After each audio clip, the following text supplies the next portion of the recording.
বরেন্দ্র অঞ্চল খ্যাত চাঁপাইনবাবগঞ্জের গোমস্তাপুর উপজেলার মেহেরপুর গ্রামে ১৫ বিঘা জমিতে নতুন জাতের রঙিন ভুট্টার চাষ করছেন রবিউল আউল নামে এক কৃষক। এতে তার খরচ হয়েছে ১০,০০০ টাকা।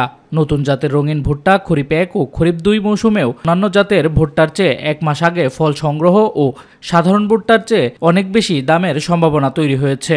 অন্যদিকে এর প্রচুর চাহিদাও রয়েছে। আমাদের বর্তমান যুগে যে নতুন জাতের করতে সবাই আগ্রহ প্রকাশ করে না, তাই আমি চেষ্টা করছি যে নতুন কিছু করে দেখানোর জন্য।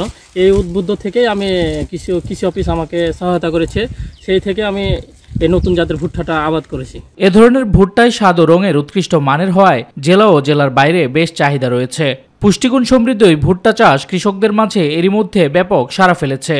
একজন কৃষক তিনি ভুট্টা লাগিয়েছে, তার মধ্যে যে রঙিন ভুট্টা হয়েছে এটা আমরা কিন্তু দেখছি, দেখে আশ্চর্য হয়ে গেছি। আমাদের এলাকাতে প্রথম দেখছি, আমার লাইভে আমি প্রথম দেখছি। এটা অনেক সৌন্দর্য লাগছে, একটা আশ্চর্য আমরা দেখে।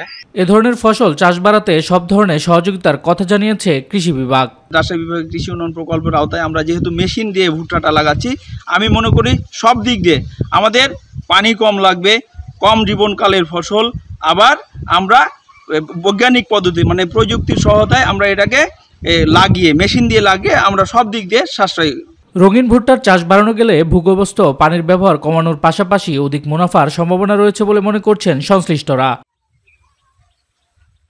শামস তাবরিজ উচ্ছ্বাস, মাই টিভি নিউজ ডেস্ক।